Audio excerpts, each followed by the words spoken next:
Hello there, and welcome to You Don't Know Her, the Mindset podcast, all about creating the best life for yourself, one by design, not by default.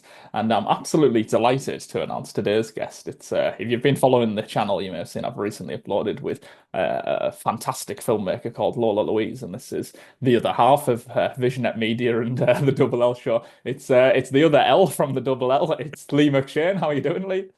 I'm doing good, thanks. No, no, yeah, no problem at all. So Lee, I've touched on it there. You are an actor and a filmmaker yourself, and you are heavily involved with Visionette Media and the Double L Show. But do you want to just give us an overview of kind of who you are, kind of what you're on with at the moment, and what you're working towards as well?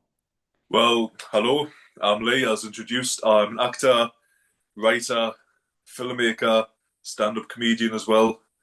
Have me hands in a lot of things. So yeah, currently working on two projects with Visionette Media.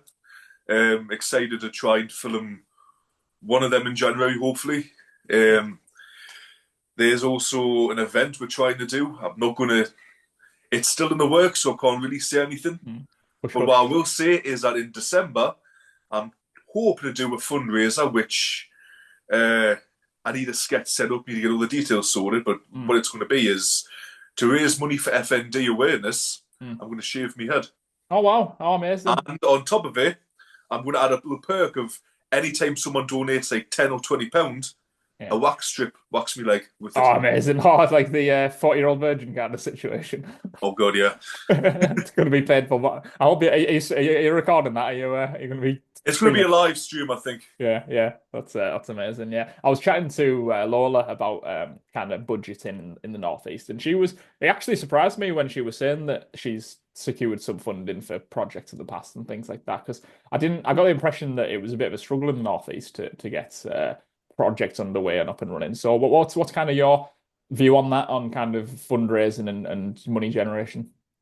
Like, there's a lot of places that offer sort of like grants or stuff like that, but it's like so competitive because it's like everyone in a filmmaker in the Northeast Mm, are applying for this one little pot of money, mm, and it's so hard to get to that fundraising is a really good way to not only raise money mm, but involve people who want to support filmmaking in the mm. Northeast. Yeah. Because before the perks they do, you can offer producer perks, you can offer was it days on the set. You can offer extra roles. And Mm. it's just really good to like get people involved in the Northeast as well Yeah. as raising money for your project and have it Yeah. like word of mouth spread that way. Yeah, I completely agree because the thing is, I mean, I've had it myself. I've just done my first live record, which has gone on YouTube now, with a talented team of a local cinematographer and two shooters as well, two further filmmakers. And they were all so talented and they were all so good at the craft and knew what they were doing, but they don't probably have the opportunity because it's like anything when there's really big competition to want to do something. There's only so much money and there's only so much you can do, isn't there, to kind of Yeah. make visions happen. So yeah, but it's the same in all sorts of industries. I mean, I'm from a songwriting background. I've seen unbelievable, talented musicians that just unfortunately don't get the big break. But so to take you right back to the kind of start of your journey, to kind of before you even got onto a film set or anything like that, what was the moment where you thought, okay, I want to give this a go? Was there any particular inspirations? There was like one standout moment, yeah. It Mm, was when I was in year six in primary school. mm, Because before then, hadn't really acted. There was nativity plays, mm, um, great roles with me just sitting at the side, being one of the part of the ensemble or being a sheep. mm, And never really tried it out. And then we got cast because in my school, the year sixes before they leave, they do this like full on play mm, or musical. And I remember the year before, I remember it was in year five, they did West Side Story. mm, And the one we did was a mashup of three things. It was all World War II centered. mm, Because another thing with my primary school, it was themed. Year sixes had a theme. mm, So like my year was World War II. mm. And so the play was a mashup of two Dad's Army episodes and a film Nightingale sang. I've not heard of that one. I played the granddad, Mm, and I never really took it seriously. mm, I only like rehearsed like outside of school a few times, mm, but I went in there because I just did the part, Mm. and next thing I know, I'm getting complimented in Morrison's by people who saw the show saying, "Oh my God, you're really good." Oh, We wow. teachers are pulling us aside saying, "You should really start thinking about being an actor because you're really good at it." Like they Mm. even said, "We're going to help you go to a summer school for Mm. acting," but that didn't happen. Uh, So it was that moment of clicking where I was like, "Oh, I'm good at something."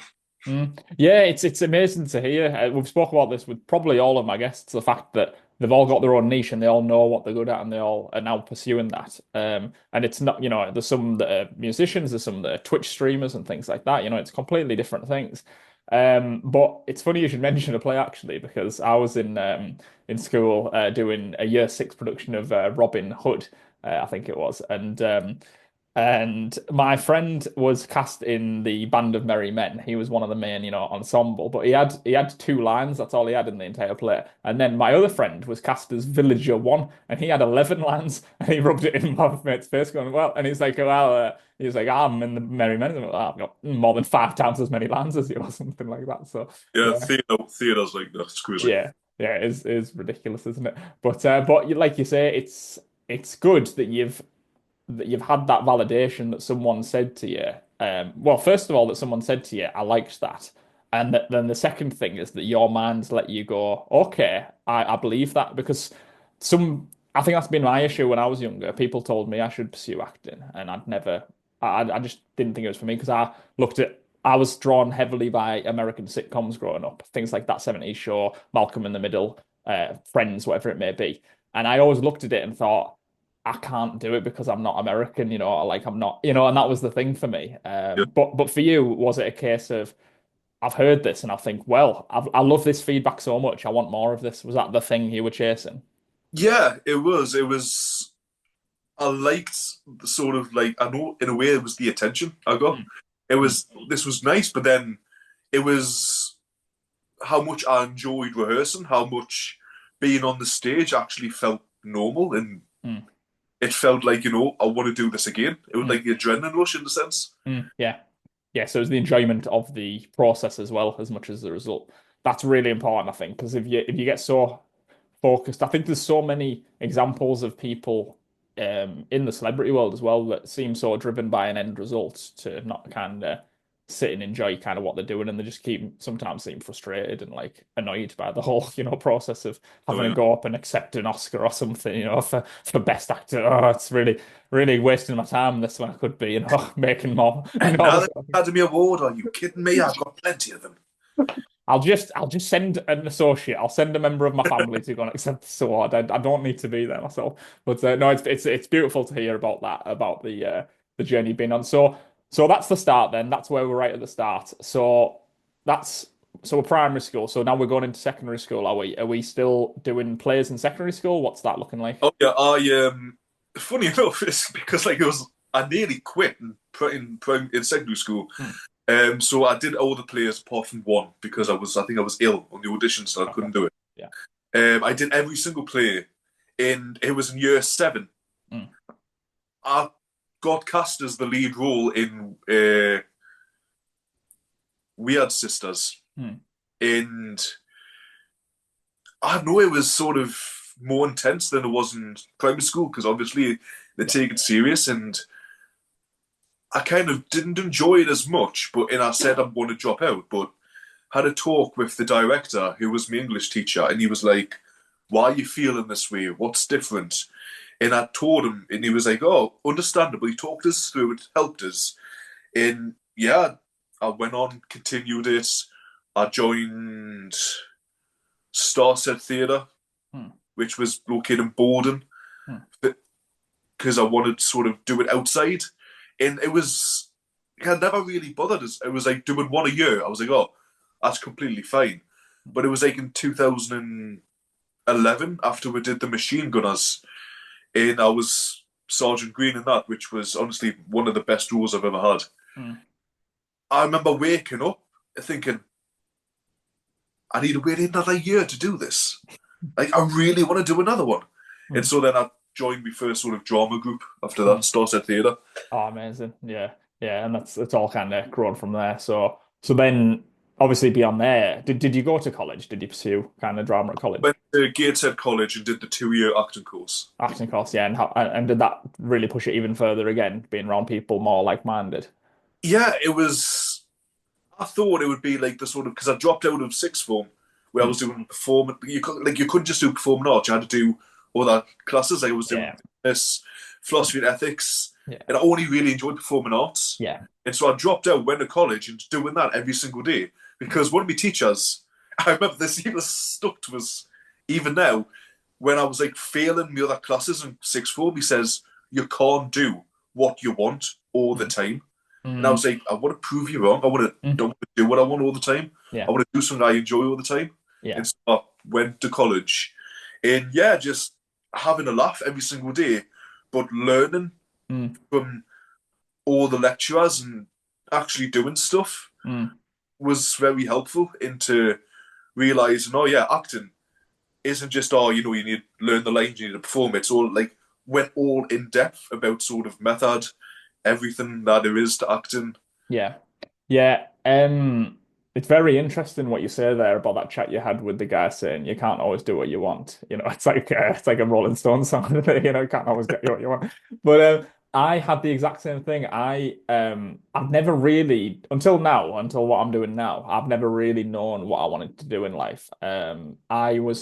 I was basically very good at business studies and at college, so I took business management, knowing that I don't ever want to be a manager or I don't want to be in a corporate setting. But I did it because I knew I was good at the actual like subject of the course. And in my final year, the careers advisor came over to me and he got chatting to me and yeah, kind of asking what my aspirations are. And I just said to him, I don't really know, but I'm open to anything. Like I am open-minded. I just want to do something I enjoy. And he said, look, I'm going to be honest with you. You're not going to do something you enjoy. Like that's not going to happen. And I said, well, my brother does, my mum does, my dad does. Why can't I? And yeah, he didn't really have an answer for me there. But yeah, I thought that's so strange to hear from a careers advisor who's trying to advise people on how to get the best out of their career, to basically tell them that, I was 21, 22 years old at the time to say, yeah, you're going to be miserable for the next, 40, 50 years of your life, just so you know, you know. Great advice to give. Yeah, yeah. So no, it's great that you've well yeah, that's a big piece of advice I'd give to anyone listening. If you have a belief in your heart of what you want to do, there are going to be people on the way that are going to knock you down and going to try and just be maybe envious or jealous and think, you know what? Yeah, I'm just going to play devil's advocate here and just yeah. I think it's a whole culture thing. I think some people are afraid of talent around them and of someone doing something that they maybe wish they could have done as well. Do you know what I mean? Yeah, a lot of what people will hear if they want to work in the entertainment industry is, why don't you get a normal job? Mm, mm, But what they think of as normal mm. isn't what I think of as normal. Yeah, I Entertainment is normal to me. yeah, So just because you think something's not normal doesn't mean everybody thinks it's not normal. yeah, yeah.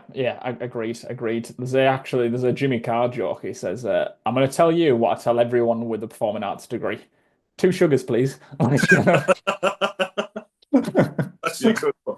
yeah, but that is to say that I think people with a creative idea and that they want to drive and make entertainment work for them, I think they're happy to do jobs where they know they can just go and work the hours, not put too much effort in, probably, so that they can put all the time and energy into their actual passions. Does that ring true to you? Does that make sense? It does, yeah, it really Yeah, does. yeah, yeah. I think yeah, no, it's very yeah, very, very poignant advice from Jimmy Carr in that one joke, wasn't it? Yeah, But he's been there himself. I've heard him. It's a really good interview he does with Stephen Bartlett on Stephen Bartlett's Diary of a CEO podcast. Jimmy Carr talks about all his journey and him being quite late to comedy, I think, and kind of exploding from there. And that he just works very hard at it. I think he does something like 300 shows a year just to, oh, yeah, just to kind of yeah, just to keep on top of himself and keep on top of the form. And he says, but he said, yeah, 300 shows a year. People say, wow, how do you do that? But I'm going on stage and I'm talking for an hour. He says, there's people out there who are working 12-hour shifts in a hospital. They're the real heroes, and all that sort of stuff. So it's very humbling. Well, very great for me to hear advice from someone like that who's achieved what he's achieved. But I think it's good that he's achieved what he achieved probably in his like late 20s onwards because we've seen examples of famous people that have hit the grounds and like hit the dizzying heights at a lot younger age and they become a bit disillusioned with it all, don't they?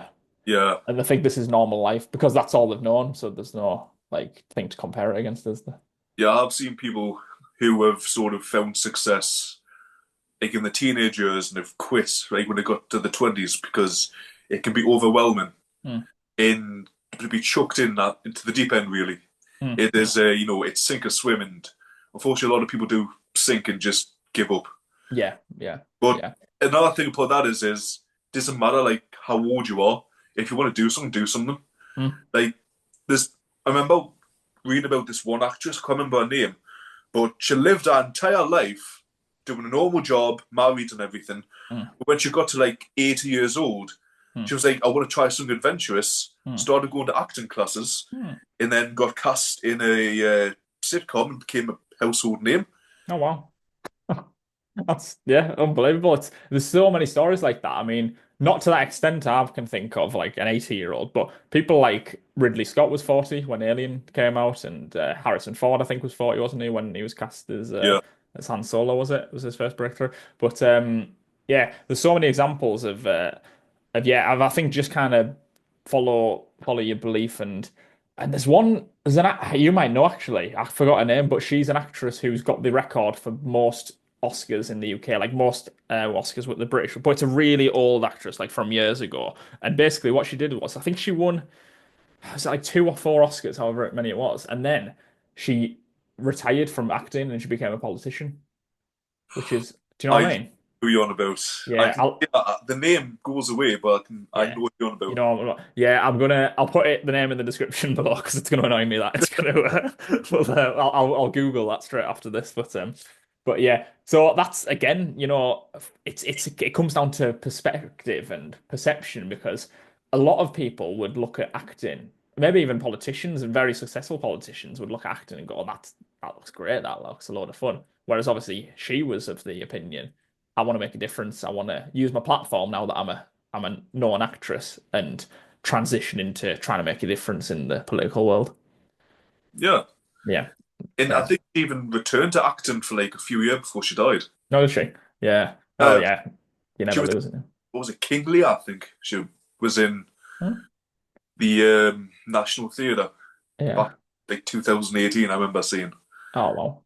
Oh, amazing. Yeah, it's very interesting to see people who are very good at different things as well. I know there's a sports star, a young college sports star. Well, actually, there's an even better example. Have you heard of the band 21 Pilots? I have. Yeah, yeah. So the lead singer from that, he was debating between becoming a American football player, I think, an NFL player, or a musician when he was at college, and I think he used to play in his college NFL team, or his college like football team, sorry, and his mum would come and hand out his CDs to people, like free CDs, just to people and say, look, listen to his music, like, and then he decided, yeah, you know what, music's gonna be for him, and now his song Stressed Out's got over 1 billion streams, and things like that. So, they've obviously done very, very well for themselves. And it's another of my heroes actually is Ricky Gervais, and he's someone that didn't enter comedy until he was 37. He was a failed musician himself in his 20s, and then he worked in an office, and that's why when he was when he was unemployed, he thought, right, I've got 6 months here worth of savings. I'm going to give comedy a go. And then he wrote The Office, and it was like probably the biggest success in British sitcom It's history. funny how things work like that. Just Yeah. how they join together, or you give yourself a deadline. Mm. Just before that deadline ends, you like sort of get what you want. Because I remember reading David Jason's biography. Mm. In it, he says, when he first became an actor, he joined Equity. He got an agent, and he was like, he was doing a pirate show where he kept having to fall in the water every Mm. single day, Mm. and he was like doing tours, and he was like, "Is this the life I really want?" He Mm. was like, "I want to give myself 5 years to where I'm earning a living and doing something I want, Mm. in or otherwise I'm just going to give it up." And like 5 years later, on the dot, he was cast in the Broadway show No Sex Please with British or something. Mm. Oh It, wow.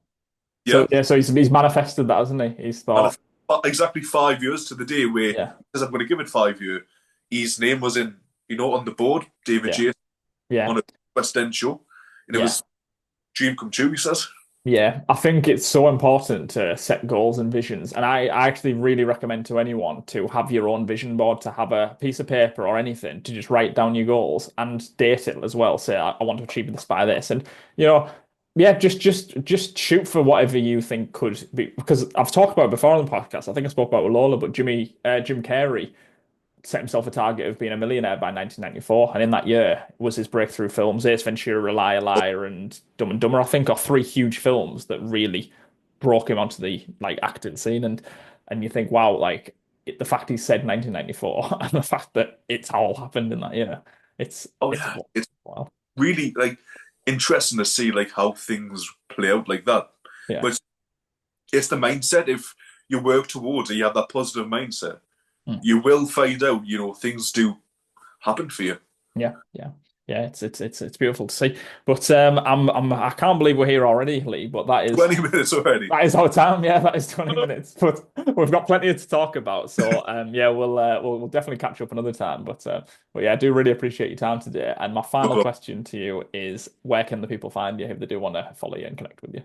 You can find us on TikTok as the Unruly, or you can find us on Instagram at the_Lee_underscore McShane.